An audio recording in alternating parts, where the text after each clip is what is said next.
Isa mapagpala at mapayapang gabi po sa ating lahat. At bago po tayo magsumula, shout out po muna tayo sa mga may kaarawan.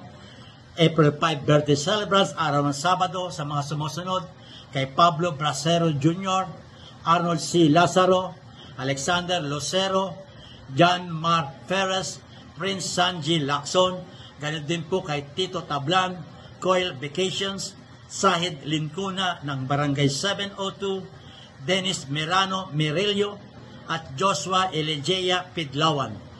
Ganun din po sa April 6 birthday celebrants, araw ng Linggo, sa mga sumusunod, kay Abel Pano, kay Sir Andy Cristobal, ang Sports Director ng La Consolacion College, Kagawad Rico Gistosani Alejandro, Chris Melendres Opalsa, Rolando Gere Pugaban, at kay Jeremy Ehada.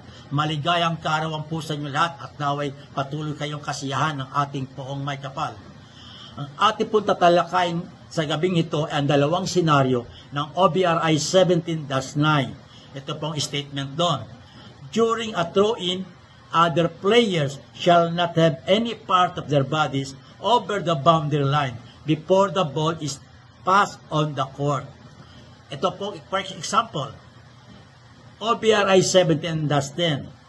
After an infraction, thrower in A1 receives the ball from the referee, and A1 then A places the ball on the floor, after which the ball is taken by A2.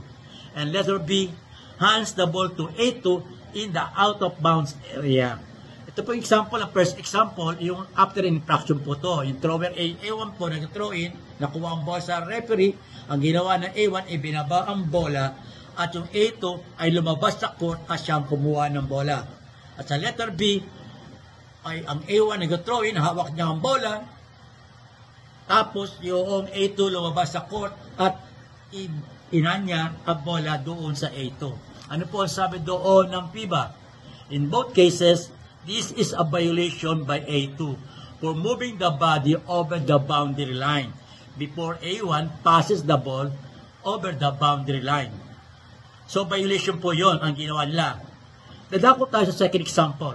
Ito po ay sa OBRI 17-11.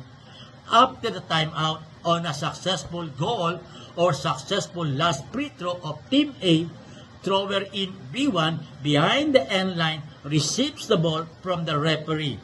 B1 then places the ball on the floor, after which the ball is taken by B2, who is also behind the end line. Yan po letter A. Letter B hands the ball to A2, who is also behind the end line. Ito po, throw in po to after a timeout ng successful goal ng Team A.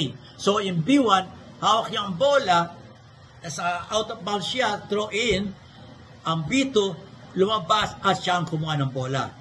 At sa letter B, ang sabi doon, ang B1 nag-throw in, lumabas yung B2, inanya yung bola sa B2. Ano po ang sabi doon na interpretation? Ang sabi ng FIBA, both cases are legal. After a successful goal or successful last free throw, the restriction for Team B is they may pass the ball on the court within 5 seconds. So, legal po yun. Okay.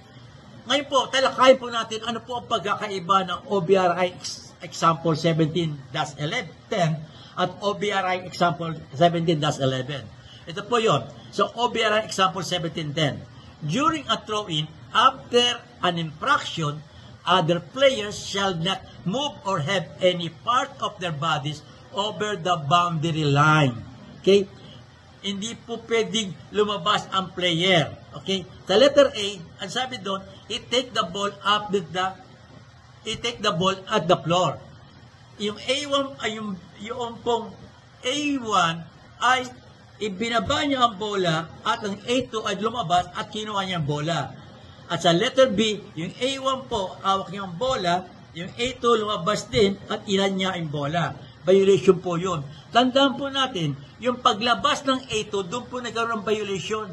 Hindi po yung pagkuha niya ng bola sa floor o yung pag-receive niya ng bola mula sa A1.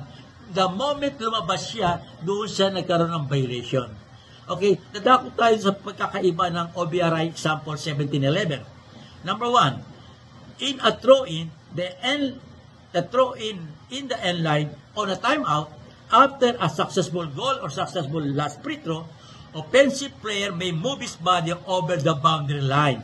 Okay, offensive player, kakampi po yun. So, yung B1 po, hawak niyang bola, binaba niyang ball, yung B2 po, lumabas siya at siyang kumuha. Illegal po yun. Ito po, isa pang second na pagkakaiba.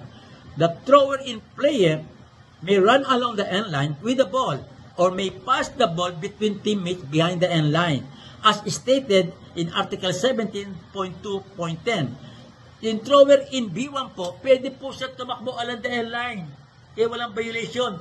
At ito sitwasyon na to, yung B1, hawak yung bola, inan niya sa B2 ang bola. Wala pong violation, legal po yun.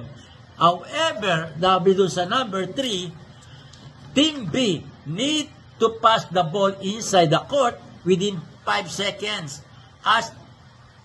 And the count starts when the ball is at the disposal of the first player who is out of bounds. So, ang maging restriction ng Team B doon ay yung 5 seconds limit po. Kailangan may pasa niya ang bola within 5 seconds sa loob ng court. At ang start ng count ng 5 seconds count ay yun doon sa B1. The first player who has the ball on the disposal for throw-in. Doon po mag-start yun. Pag yung B1, hawak yung bola, nag-start na 1, 2, pinasa sa A2, 3, 4, tuloy-tuloy po yun. Okay pa, maliwanag ba tayo doon? Yan pong ating aralin sa gabi ito at naway wag po na tayong magsawang mag-like, mag-share, mag-follow at mag-subscribe sa aking YouTube channel. Hanggang sa muli, ito po yung abang lingkod, former FIBA referee, Eto Kamarawan. Bye-bye.